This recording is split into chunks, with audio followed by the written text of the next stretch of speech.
Bismillahirrahmanirrahim. Assalamualaikum warahmatullahi wabarakatuh. Selamat datang di mata kuliah Statistik for Economics. Kita masih dalam sesi one sample test. Kita menguji hipotesis. Ini uji hipotesis satu sampel dan masih membahas mengenai 5 tahap dalam menguji hipotesis. Kalau tidak salah, di video sebelumnya kita sudah sampai tahap memilih signifikansi value ya. Tadi kita mengenal adanya alfa atau error tipe 1, yaitu kemungkinan kita menolak H0 ketika H0 itu benar.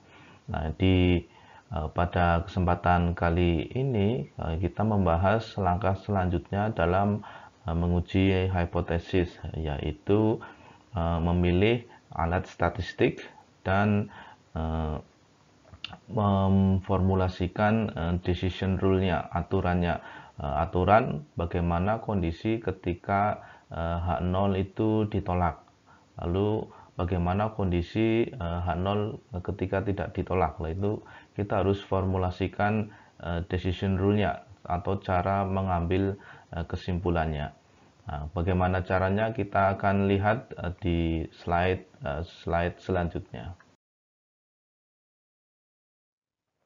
Sebagaimana sudah saya singgung di awal, bahwasanya ada 5 langkah dan kita sudah mencapai di langkah ketiga dalam pengujian hipotesis, yaitu mengidentifikasi statistik tools atau alat statistik apa yang akan kita gunakan.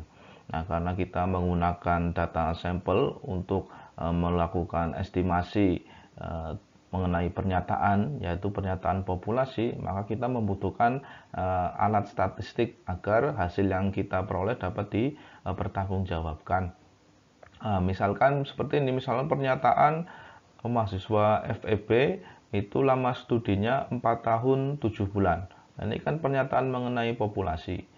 Lalu kita akan mengambil sampel. Tidak mungkin kita mengambil atau menanyai semua mahasiswa FEB dari awal berdirinya FEB sampai saat ini. Wah, itu jumlahnya bisa ratusan ribu atau puluhan ribu orang.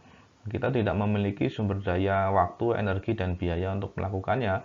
Karena itu kita menggunakan sampel. Nah, ketika menggunakan sampel ada kemungkinan-kemungkinan. Nah, kita kemarin sudah membahas di significance level itu ya, ada kemungkinan kita menolak H0 padahal H0 itu benar. Ada juga kemungkinan kita menerima H0 padahal H0 itu tidak benar gitu ya, atau tidak didukung oleh data. Nah, dengan demikian kita membutuhkan alat uji yang sesuai atau alat uji yang bisa dipertanggungjawabkan agar kesimpulan kita nanti juga bisa dipertanggungjawabkan. Nah, untuk memilih atau mengidentifikasi alat statistik yang akan kita gunakan, ini tergantung dari informasi sampel yang akan kita ambil. Nah, setelah melakukan identifikasi ini, kita baru merumuskan decision rule, lalu mengambil data sampel. Oke, untuk kesempatan kali ini kita akan melihat atau mengidentifikasi bagaimana memilih alat statistik yang akan kita gunakan berdasarkan informasi sampel yang kita miliki. Kita di tahap ketiga mengidentifikasi alat statistik atau alat uji statistik. Apa yang dimaksud dengan uji statistik? Nanti uji statistik itu alat itu akan keluar nilai. Jadi sebuah nilai yang diperoleh dari sampel digunakan untuk menolak atau tidak dapat menolak H0. Jadi a value determined from sample information used to determine whether to reject the null hypothesis. Nah, ini definisinya. Jadi sama seperti alat pengukur kecepatan mobil gitu ya, ketika lewat di jalan raya atau speedometer, itu ya alat statistik ya speedometer itu yang keluar nanti nilai. Nah, jadi alat uji statistik itu yang keluar ya nilai. Nah, dapat dari mana nilainya? Dari informasi sampel. Tujuannya apa? Tujuannya adalah apakah nilai itu digunakan untuk menolak atau tidak dapat menolak hipotesis nol, gitu ya. Itu definisinya. Lalu berbagai macam uji statistik di ilmu statistik ya tidak hanya satu dua, tapi pada bagian ini sementara kita hanya menggunakan dua uji statistik, yaitu uji statistik Z dan uji statistik T. Nah, inilah langkah pertama yang akan kita pelajari bagaimana memilih uji statistik.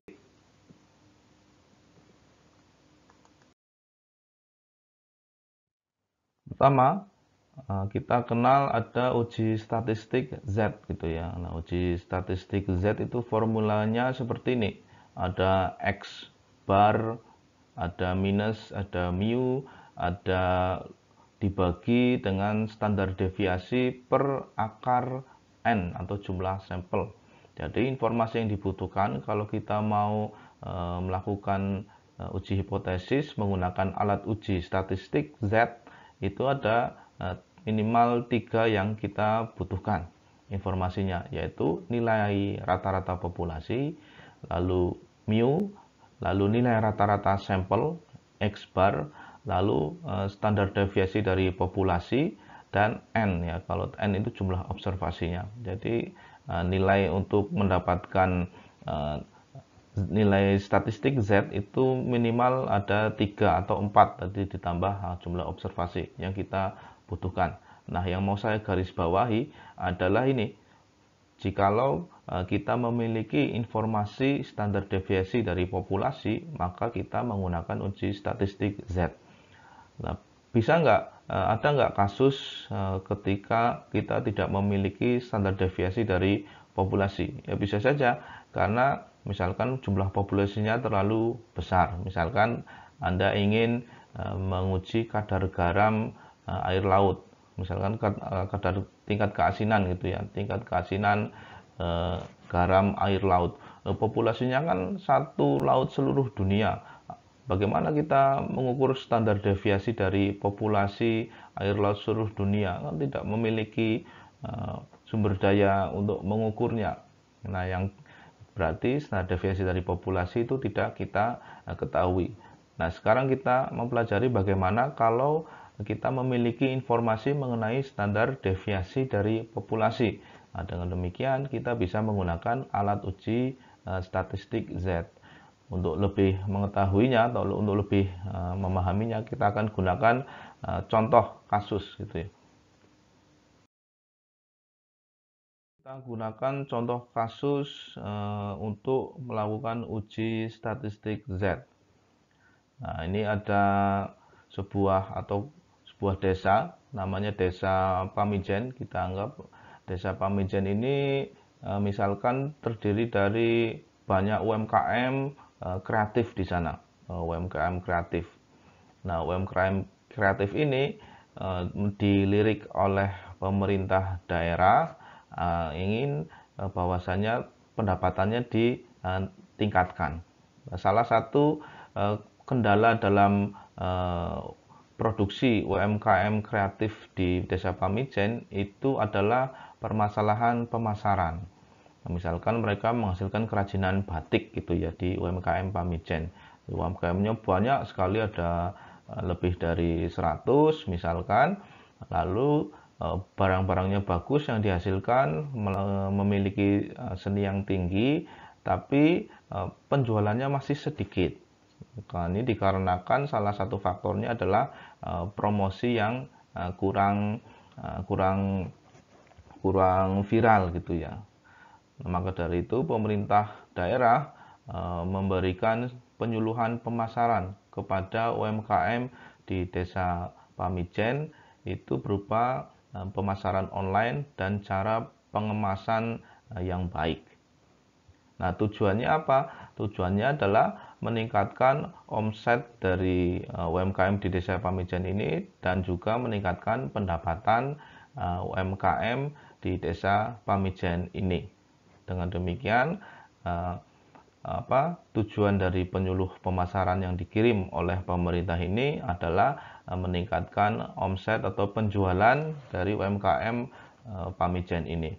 Lalu Anda ingin sebagai peneliti ingin mengetahui apakah dampak penyuluhan pemasaran itu benar-benar meningkatkan pendapatan masyarakat. Misalkan Anda setelah penyuluhan selesai, lalu masyarakat sudah diajari cara jualan online, cara mengemas yang baik, lalu beberapa waktu kemudian Anda meneliti ke sana, ke Pamijen.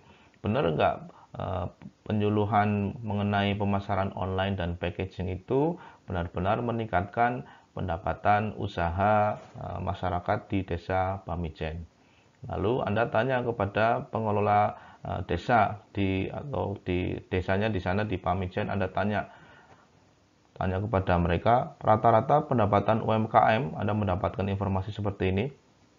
Rata-rata pendapatan UMKM sebelum ada pelatihan pemasaran adalah 40 juta per bulan. Jadi ini adalah nilai populasinya kan. Jadi semua UMKM di sini kalau di rata-rata pendapatan sebelum ada pelatihan itu adalah 40 juta rupiah per bulan. Nah, Anda ingin tahu dampak dari pelatihan tersebut, apakah benar meningkatkan rata-rata penjualan. Tetapi Anda tidak memiliki sumber daya yang cukup untuk menanyai semua UMKM yang ada di desa Pamijen karena banyak sekali. Lalu Anda mengambil beberapa sampel saja. Misalkan Anda mengambil dari 250 usaha yang ada di sana, Anda ambil cuma 30 misalkan. Nah, Anda ambil 30 sampel. Lalu dari 30 itu Anda tanya pendapatan usahanya berapa setelah ada pelatihan pemasaran. Lalu dari masing-masing itu Anda rata-rata, oh ini sampelnya yang saya ambil 30, rata-rata pendapatan bersih atau pendapatan usaha setelah adanya pelatihan adalah senilai 39 juta rupiah. Nah, kita harus hati-hati di sini, tidak boleh menyimpulkan bahwasanya oh dengan demikian rata-rata dengan demikian penyuluhan pemasaran tidak berhasil karena rata-rata penjualannya berkurang. Kita harus hati-hati karena kita yang bandingkan, karena nilai yang kita bandingkan adalah nilai rata-rata, bukan nilai individu ya. Nah, kalau kita membandingkan nilai individu UMKM A dengan UMKM A sebelum dan sesudah, UMKM A itu 40 juta pendapatannya, lalu UMKM A setelah UMKM yang sama setelah mendapatkan penyuluhan itu berkurang menjadi pendapatannya menjadi 39 juta, kita bisa mengambil kesimpulan bahwasanya UMKM A ini mengalami penurunan omset. Tapi kalau kita membandingkan nilai rata-rata tidak bisa seperti itu. Nah, ini membutuhkan alat uji yang sesuai, alat uji yang dapat dipertanggungjawabkan. Nah, namanya alat uji itu apa? Alat uji statistik. Nah, alat uji statistik kita mengikuti informasi yang kita miliki. Nah, dari sini apa yang kita miliki gitu ya. Informasi apa yang kita miliki? Yang pertama adalah nilai rata-rata populasi. Bahwasanya rata-rata pendapatan UMKM di semua desa Pamijen ini sebelum ada pelatihan adalah 40 juta rupiah. Ini kan rata-rata populasi. Lalu yang kita miliki selanjutnya apa? Adalah rata-rata sampel. Rata-rata sampel ini kita karena mengambil beberapa sampel saja, kita memiliki rata-rata sampel yaitu sebesar 39 juta rupiah. Sehingga kalau kita memiliki rata-rata populasi, kemungkinan besar kita juga memiliki standar deviasi dari populasi. Nah, kalau kita memiliki 3 informasi tersebut, maka kita menggunakan alat uji statistik apa? Yaitu uji statistik Z. Misalkan standar deviasi dari populasi itu adalah 1 juta rupiah, misal seperti itu. Jadi rata-rata populasi itu pendapatannya sebelum pemasaran, sebelum ada penyuluhan pemasaran itu 40 juta rupiah, lalu standar deviasinya adalah Rp1 juta standar deviasi populasi, dan kita mengambil beberapa sampel, rata-rata pendapatan usaha dari sampel yang kita ambil itu Rp39 juta. Nah, kita memiliki nih sekarang informasi-informasi yang dibutuhkan mengenai alat ujinya. Alat uji apa yang kita gunakan sesuai dengan informasi kita, yaitu alat uji Z. Nah, dengan demikian kita akan menguji sebuah statement hipotesis bahwasanya H0 rata-rata pendapatan UMKM lebih dari sama dengan 40 juta, lalu HA-nya rata-rata pendapatan UMKM di Desa Pamijen kurang dari 40 juta. Nah, ini informasi kita mengenai sampel itu apakah menolak H0 atau tidak dapat menolak H0. Jadi nanti nilai yang akan keluar di nilai statistik Z.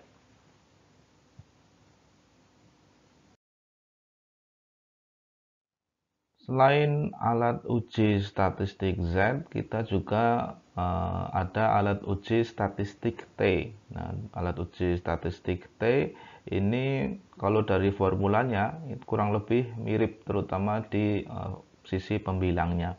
Nah, sisi pembilangnya adalah ada X bar, itu adalah nilai rata-rata sampel, lalu ada mu, ada nilai rata-rata populasi, lalu ini bedanya ada S. Kalau di uji statistik Z kita membutuhkan informasi standar deviasi dari sampel, tapi di statistik Z kita membutuhkan informasi standar deviasi populasi. Tapi kalau di statistik T kita hanya memiliki atau hanya membutuhkan informasi dari standar deviasi sampel. Jadi kalau kita tidak punya atau tidak mengetahui informasi mengenai standar deviasi populasi dan hanya mengetahui standar deviasi dari sampel, maka uji statistik yang kita gunakan adalah uji T. Nah, inilah bedanya uji statistik Z dengan uji statistik T mengenai informasi standar deviasi populasi. Nah, kalau punya informasi standar deviasi populasi, kita menggunakan uji Z. Tapi kalau hanya mengetahui standar deviasi dari sampel, kita menggunakan uji statistik T.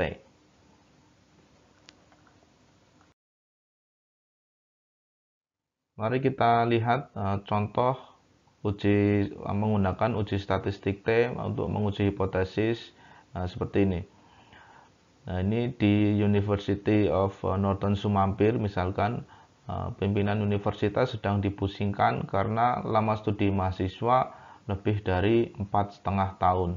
Jadi ada yang 4,4 tahun 6 bulan, ada yang 5 tahun, ada yang 6 tahun, ada yang 7 tahun, ada yang 10 tahun, misal seperti itu. Jadi pimpinan universitas sedang dipusingkan karena rata-rata lama studi lebih dari 4,5 tahun, dan ini bisa berdampak kepada penilaian peringkat universitas tersebut di mata dunia. Lalu kebijakan yang diambil adalah pimpinan mengadakan kegiatan pelatihan penulisan karya ilmiah. Jadi program pimpinan itu mengadakan kegiatan pelatihan penulisan karya ilmiah dengan tujuan mahasiswa dapat menyelesaikan karya ilmiah seperti skripsi, tesis, dan disertasinya secara cepat. Harapannya apa? Harapannya agar bisa lulus lebih cepat. Lalu setelah program ini selesai, ada evaluasi dari pimpinan gitu ya, ingin mengetahui benar enggak setelah ada pelatihan ini lulusan atau lama studi mahasiswa itu berubah ya, inginnya lebih cepat, kurang dari 4,5 tahun.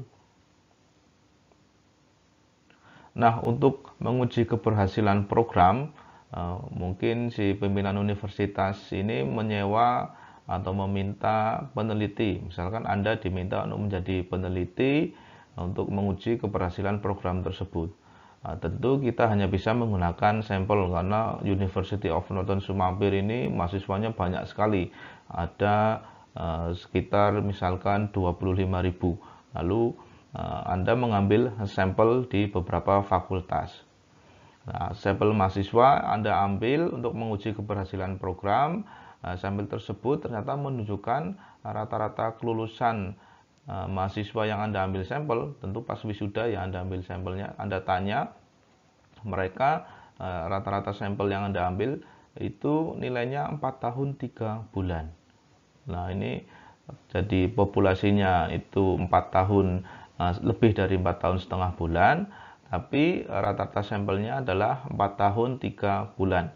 Nah, kita buat statement hipotesisnya dulu. Anda membuat statement hipotesisnya, ingat yang HA dan H0-nya. Kalau HA itu tidak ada tanda sama dengannya, kalau H0 ada tanda sama dengannya ya. Jadi pernyataan mana yang tidak kita miliki nih? Yang tidak kita miliki atau rata-rata tadi rata-rata lama studi mahasiswa lebih dari 4,5 tahun itu masuk mana? Masuk ke HA. Jadi rata-rata lulusan lebih dari 4,5 tahun, H0-nya rata-rata lulusan kurang dari 4,5 tahun itu ya. Jadi untuk merumuskan hipotesis statement, kita lihat kepada statement populasinya. Populasinya bilang bahwasanya pimpinan sedang dipusingkan karena rata-rata kelulusan mahasiswa lebih dari 4,5 tahun. Nah, itu adalah statement milik HA. Kalau kita buat H0-nya, karena tidak ada statement H0-nya, maka kita buat statement H0-nya, yaitu rata-rata lulusan kebalikan dari 4,5 tahun, yaitu kurang dari 4,5 tahun. Nah, karena kita hanya memiliki informasi nilai rata-rata populasi, lalu hanya memiliki nilai rata-rata sampel dan tidak memiliki standar deviasi dari populasi, mungkin kebetulan tidak ada yang menginformasikan pada saat kelulusan itu, kan ramai sekali dan kelulusan itu dibagi dalam 1 tahun menjadi 3 kali, 3 kali atau 4 kali. Anda mengambil sampelnya di salah satu, misalkan di wisuda kedua dari 1 tahun itu. Nah, tentu Anda tidak akan dapat memiliki informasi mengenai standar deviasi dari lulusan itu. Anda hanya memiliki standar deviasi dari sampel yang Anda ambil. Nah, sampel yang Anda ambil itu misalkan 100 orang dan standar deviasinya adalah 8 bulan. Nah, sehingga Anda memiliki informasi hanya standar deviasi dari sampel. Dengan demikian, alat uji yang tepat untuk menguji hipotesis Anda adalah alat uji statistik T.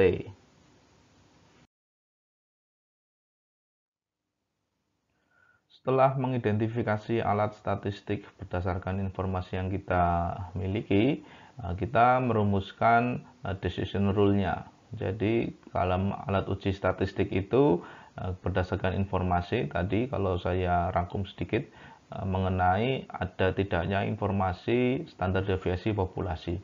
Kalau tidak ada standar deviasi populasi, kita menggunakan uji T. Kalau ada standar deviasi populasi, kita menggunakan uji Z. Nah, setelah mengidentifikasi alat uji yang akan kita gunakan, kita merumuskan atau memformulasikan decision rule-nya. Karena alat uji itu hanya mengeluarkan angka saja. Nanti nilai statistik T setelah dihitung atau T hitung adalah nilainya 38 atau 4 tahun 10 bulan. Nah, seperti itu. Keluarnya hanya angka saja. Nah, artinya apa? Nah, artinya kita membutuhkan bagaimana cara menginterpretasikan angka itu. Sehingga kita membuat sebuah rumusan. Oh, kalau angka hitung itu lebih besar dari angka tertentu, maka keputusannya adalah menolak H0. Oh, kalau angka T hitung itu lebih kecil dari angka tertentu, maka keputusannya adalah tidak menolak hipotesis 0. Seperti itu namanya decision rule atau aturan bagaimana cara kita menolak atau tidak dapat menolak 0. Kita harus rumuskan terlebih dahulu. Nah, misalkan saya memiliki hipotesis seperti ini ya, H0 rata-rata pendapatan UMKM itu sama dengan 40 juta per bulan. HA-nya rata-rata pendapatan UMKM ini dari sampel tidak sama dengan 40 juta per bulan. Nah, ini hipotesisnya. Tapi kan saya hanya memiliki memiliki sampel saja. Ini hipotesisnya kan hipotesis populasi. H0-nya rata-rata 40 juta per bulan, HA-nya tidak sama dengan 40 juta per bulan. Kalau tidak sama dengan 40 juta per bulan, ya bisa 39, bisa 38, bisa 37, bisa 41, bisa 42, bisa 100. Nah, seperti itu. Lalu kita formulasikan setelah memilih alat statistik yang akan kita gunakan, yaitu kita mengambil bagaimana cara pengambilan keputusan. Bagaimana sih, kondisi seperti apa sih ketika hipotesis 0 itu ditolak.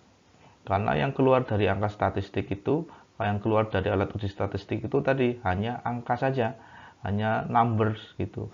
Angka itu kan tidak berarti, lalu kita harus membuat decision rule-nya agar memiliki arti. Ketika angka dari tes statistik hitung yang kita ambil adalah angkanya lebih besar dari angka tertentu, maka keputusannya adalah menolak H0, misal seperti itu. Atau sebaliknya, ketika angka nilai hitungan tes statistik yang sudah kita berhitung tadi ternyata lebih kecil dari nilai tertentu, maka keputusannya adalah kita tidak dapat menolak H0. Nah, itu misal seperti itu ya.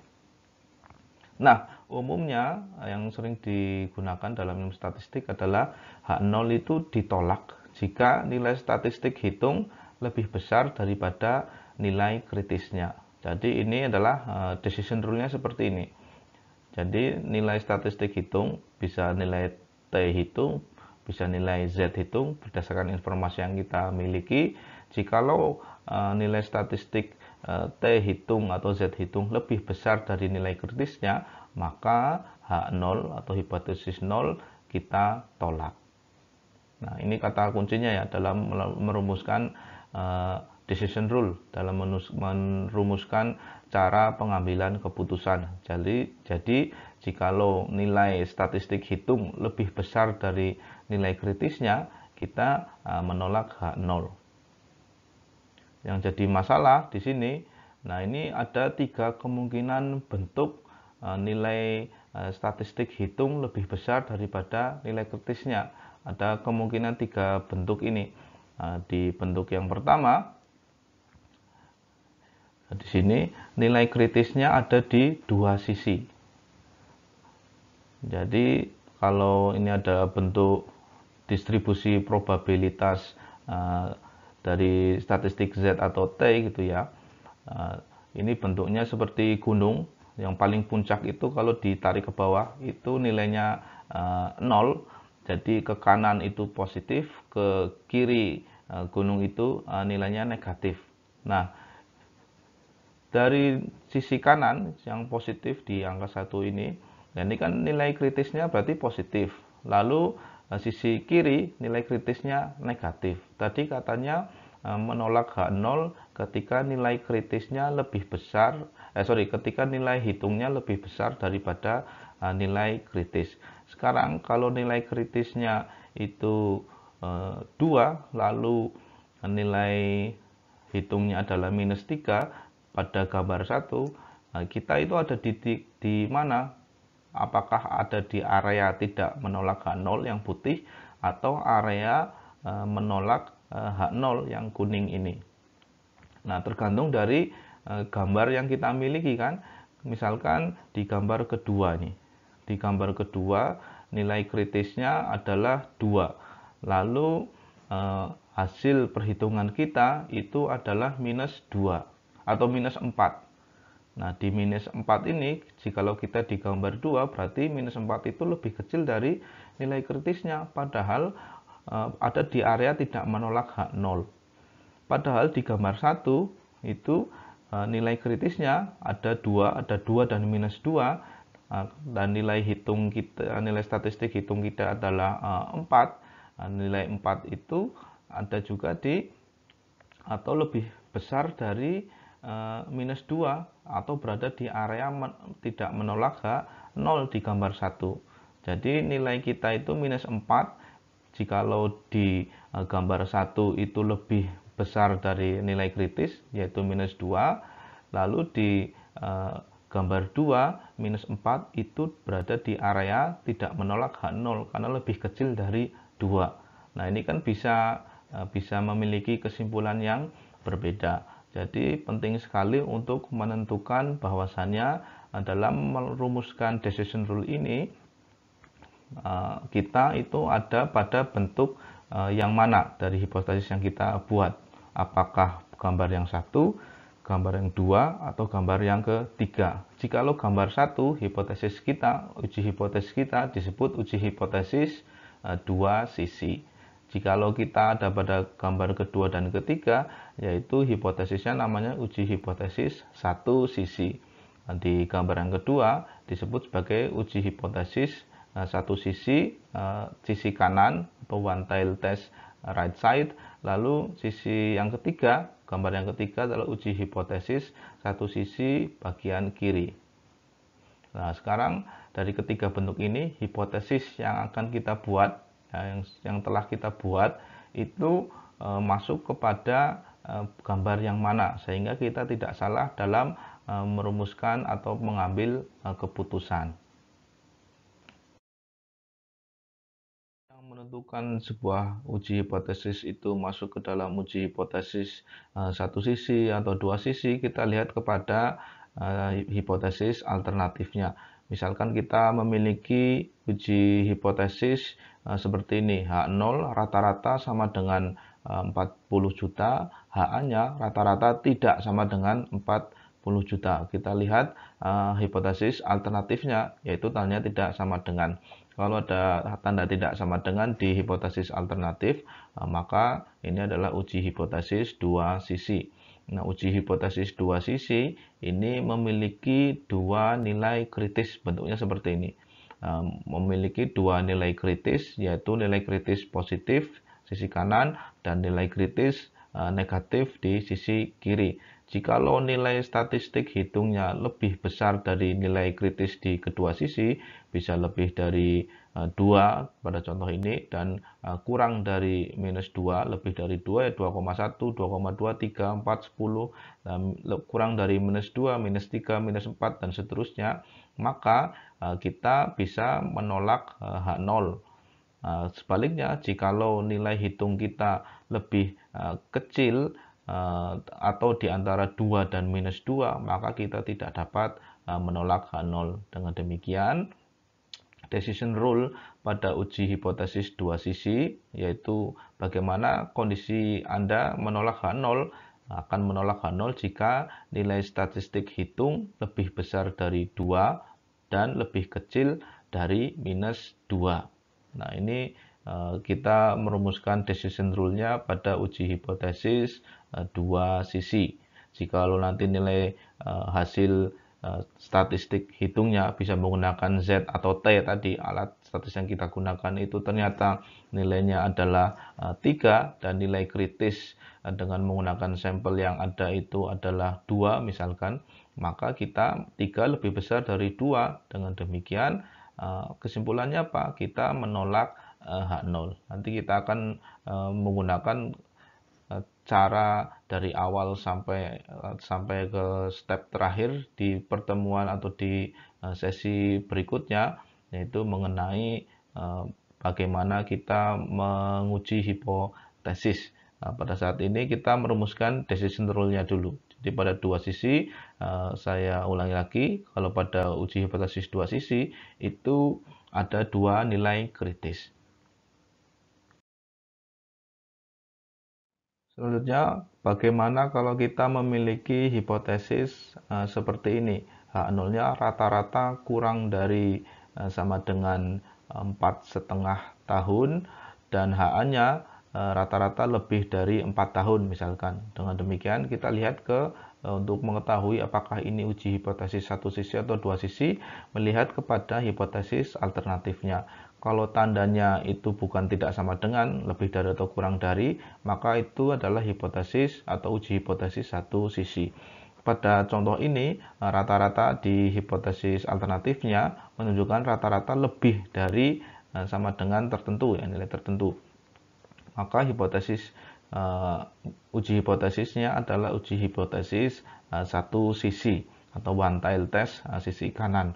Pada uji hipotesis satu sisi ini hanya memiliki satu nilai kritis. Berbeda dengan uji hipotesis dua sisi, dia memiliki dua nilai kritis. Nah, ini yang sisi kuning adalah area menolak H0. Jadi cuma satu area menolak H0-nya dan cuma satu area tidak menolak H0-nya. Kalau di uji hipotesis dua sisi, area menolak H0-nya itu ada dua. Jadi di uji hipotesis satu sisi bedanya itu cuma ada satu nilai kritis dan cuma ada satu area menolak H0, yaitu kalau sisi kanan area menolak H0-nya adalah ketika lebih besar dari nilai kritisnya. Jadi bagaimana kita merumuskan decision rule-nya atau keputusannya? Keputusan bagaimana kondisi apa kita menolak H0, yaitu decision rule-nya adalah menolak H0 jika nilai statistik hitung, bisa nilai T atau nilai Z tadi, lebih besar dari nilai kritisnya. Atau dalam contoh ini nilai statistik hitung lebih besar dari 2, maka kita menolak H0. Itu adalah contoh uji hipotesis satu sisi. Bagaimana kalau kita memiliki bentuk hipotesis seperti ini? Nah, H0-nya rata-rata lebih dari sama dengan 10 tahun, HA-nya rata-rata kurang dari 10 tahun. Misalkan bentuk hipotesis kita seperti itu. Nah, kita lihat kepada hipotesis alternatifnya. Kalau tandanya tidak ada, bukan tidak sama dengan, itu berarti bukan hipotesis dua sisi. Kalau tandanya lebih dari, berarti hipotesis satu sisi dan sisi kanan. Kalau hipotesisnya seperti ini, kurang dari, maka hipotesisnya atau uji hipotesisnya adalah uji hipotesis satu sisi dan sisi bagian kiri. Nah, bagaimana kita merumuskan uji hipotesis di sisi kiri pada satu sisi ini? Di uji hipotesis pada one tail dan sisi kiri itu nilai kritisnya juga 1, tetapi nilai kritisnya nilainya adalah negatif. Jadi area menolak H0-nya itu bukan lebih dari -2 tapi kurang dari -2, karena angka negatif itu semakin ke kiri semakin kecil, yaitu -2, -3, -4, -5 itulah adalah area menolak H0. Jadi decision rule-nya pada uji hipotesis satu sisi, yaitu satu sisi kiri, artinya pada kondisi apa kita menolak H0? Menolak H0 jika nilai statistik hitung lebih kecil dari -2. Inilah uji hipotesis pada hipotesis satu sisi dan sisi kiri. Lalu contoh pada kali ini misalkan saya memiliki hipotesis seperti ini. H0-nya rata-rata pendapatan UMKM di desa Pamijen lebih dari sama dengan 40 juta rupiah. Lalu HA-nya rata-rata pendapatan UMKM di desa Pamijen kurang dari 40 juta rupiah. Jikalau saya memiliki bentuk hipotesis seperti ini, nah ini kira-kira masuk kepada uji hipotesis dua sisi, satu sisi kanan atau satu sisi kiri. Bagaimana melihatnya? Anda melihat kepada hipotesis alternatifnya ya. Nah, di sini hipotesis alternatifnya HA-nya menunjukkan tanda kurang dari sama dengan. Dengan demikian hipotesisnya adalah uji hipotesis satu sisi bagian kiri, one tail test. Jadi nanti decision rule-nya adalah akan menolak H0 ketika nilai statistik hitungnya lebih kecil daripada nilai kritisnya, karena uji hipotesis satu sisi di sisi kiri. Nah, seperti itu caranya nantinya. Saya rasa itu mengenai langkah ketiga dan keempat dalam pengujian hipotesis, yaitu kalau boleh saya rangkum mengenai Pertama, mengidentifikasi alat uji statistik. Nah, mengidentifikasi alat uji statistik itu berdasarkan informasi yang kita punya. Informasi itu terkait dengan ada tidaknya standar deviasi di populasi. Kalau kita tidak memiliki informasi mengenai standar deviasi populasi, maka kita menggunakan ujinya adalah uji statistik T. Lalu kalau kita memiliki informasi mengenai standar deviasi populasi, kita menggunakan uji statistik Z. Nah, selanjutnya setelah kita mengidentifikasi alat uji statistiknya, kita masuk kepada langkah selanjutnya, yaitu merumuskan decision rule-nya, keputusan bagaimana kita menolak H0.